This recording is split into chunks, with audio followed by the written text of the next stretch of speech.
నమస్తే అన్న అందరికీ నమస్కారం. కువైట్ మినిస్ట్రీ ఆఫ్ ఇంటీరియర్ కీలక ప్రకటన చేసింది.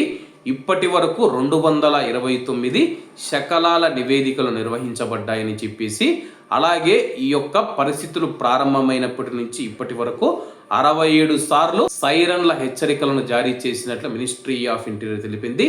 కువైట్ మినిస్ట్రీ ఆఫ్ ఇంటీరియర్ ప్రతినిధి బ్రిగేడియర్ జనరల్ నాజర్ అబూ సులైబ్ గారు మాట్లాడుతూ, భద్రతా మరియు సైనిక అధికారుల పరిణామాలు పర్యవేక్షించడానికి మరియు ప్రజా భద్రతను నిర్ధారించడానికి, ఏదైనా అత్యవసర పరిస్థితికి ప్రతిస్పందించడానికి 24 గంటలు పనిచేస్తూ ఉన్నారని చెప్పేసి, అలాగే ప్రభుత్వ కమ్యూనికేషన్ సెంటర్ 2వ ఉమ్మడి సమావేశంలో కువైట్ సైన్యం, ministry of interior, national guard నుంచి పేలుడు పదార్థాల నిర్మూలన బృందాలు అర్ధరాత్రి నుంచి పడిపోయిన శకలాలు మరియు గుర్తించబడని వస్తువుల 64 నివేదికలు నిర్వహించాయని చెప్పి ఆయన ధృవీకరించారు.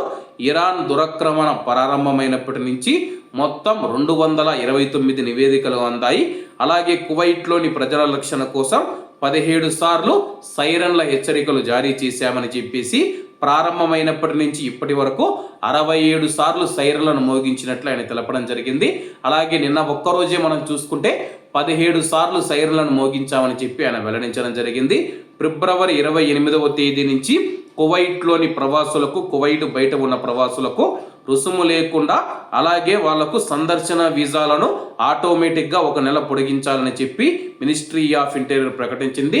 కువైట్ దేశం బయట ఉన్న ప్రవాసులు ఎవరైతే ఉన్నారో వాళ్లకు 3 నెలల పాటు వాళ్ళ యొక్క అకామాను ఆటోమేటిక్గా పొడిగించాలని చెప్పేసి కువైట్ మినిస్ట్రీ ఆఫ్ ఇంటీరియర్ ప్రకటించిన విషయాన్ని కూడా ఈ సమావేశంలో చర్చించినట్లు ఆయన తెలిపారు.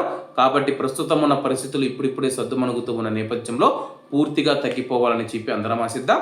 కాబట్టి అందరూ బాగుండాలి, అందులో మనం ఉండాలి. అందరికీ నమస్తే అన్న, జై హింద్.